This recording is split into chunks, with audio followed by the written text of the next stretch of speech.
I really think he wanted to hurt me. In my late teens and early 20s, I was friends with a girl named Lucy. She was a very lonely kind of girl whose parents were, well, honestly, really shitty parents. Her mother was verbally abusive, and her father really couldn't care less about anything. Because of the lack of love in her life, Lucy searched through dating apps for love and comfort from strange men, and she was not afraid of meeting them face to face, even if they'd been chatting only a few days. My friendship with Lucy was a strange one. I found her quite annoying sometimes, but I also felt awful for her because of her loneliness and lack of friends and love in her life. Sometimes I really didn't want to hang out with her, and some days I would accept her offer to hang out. When it was just her and I together, she was normal and okay to be around, but also very appreciative of having someone giving her attention. We had a small group of friends, and she would try to get us all together as often as possible, and honestly, the whole group together was really quite fun. When we were all together, Lucy was very hyper, and you could just tell she was happy about being around people who didn't insult her as her mother does. Suddenly, Lucy tells us she has a boyfriend. We were all surprised because we knew she met a lot of guys online, but we had never heard her say she was dating someone. A few days later, she sets up a day for our friend group to meet Trevor. None of us were looking forward to it because we thought he was going to be like all the others, a temporary boy toy. When we met him, we all felt awkward. He barely spoke a word. He wouldn't look directly at any of us. Lucy would try to be funny and he would just give her dirty looks. Needless to say, we thought he was the weird one and could tell he didn't care much for her. As the days went on, Lucy kept telling me how much Trevor did not like me. This was weird because no one has ever disliked me.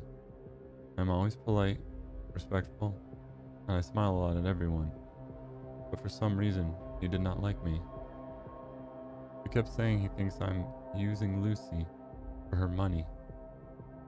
Not sure how he thought that since I paid for everything for Lucy. To keep this piece of story short, I think he was trying to find reasons to convince her to get rid of me. I got a terrible vibe from Trevor. He dressed like he didn't care about life. He never smiled. He didn't shake our hands when first meeting us. He stank of weed and really had an overall uncomfortable feeling about him. After months of Trevor trying to convince Lucy that I'm a terrible friend and she should not hang out with me anymore, she started to do as he said. She would start to hide me from him. If she and I were together and he would call her on her phone, she would lie and say I wasn't there. If she was with the group of friends, he would have her swear I wasn't there. When he was going to be joining the group on an outing or just hanging out at her place, she would tell me I couldn't come.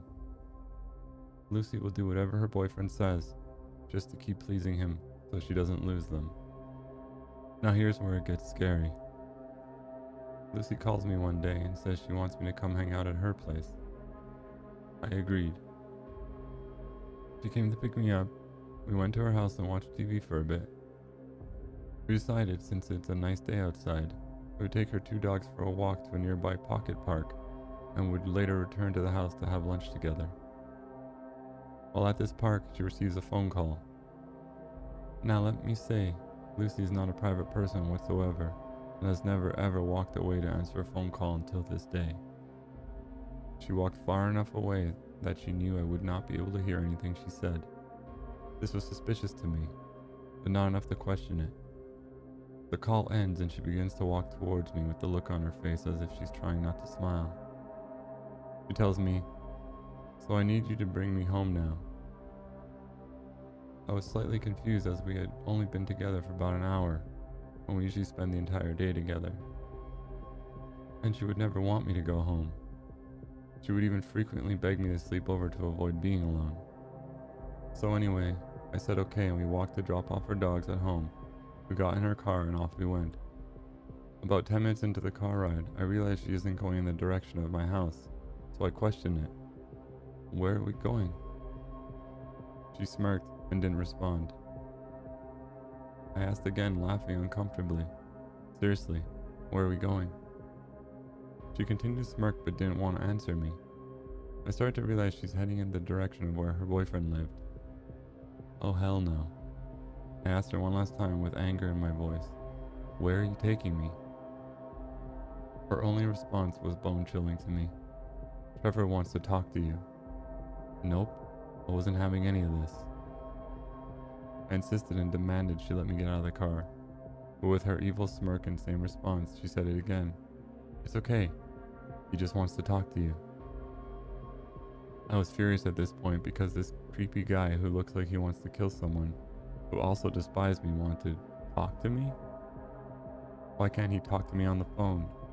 Why do I need to be in his sketchy apartment? She had the doors locked, as if I wasn't able to unlock my passenger door. I waited until she reached a red light. I grabbed her wallet from the back seat and took out her bus pass and bolted out of the car. I had no idea where I was or where the nearest bus stop was, but I was not about to let her crazy ass boyfriend do whatever he wanted to me. She yelled for me to get back in the car, but of course, I ignored her. She sped off furiously. I immediately blocked her number on my phone.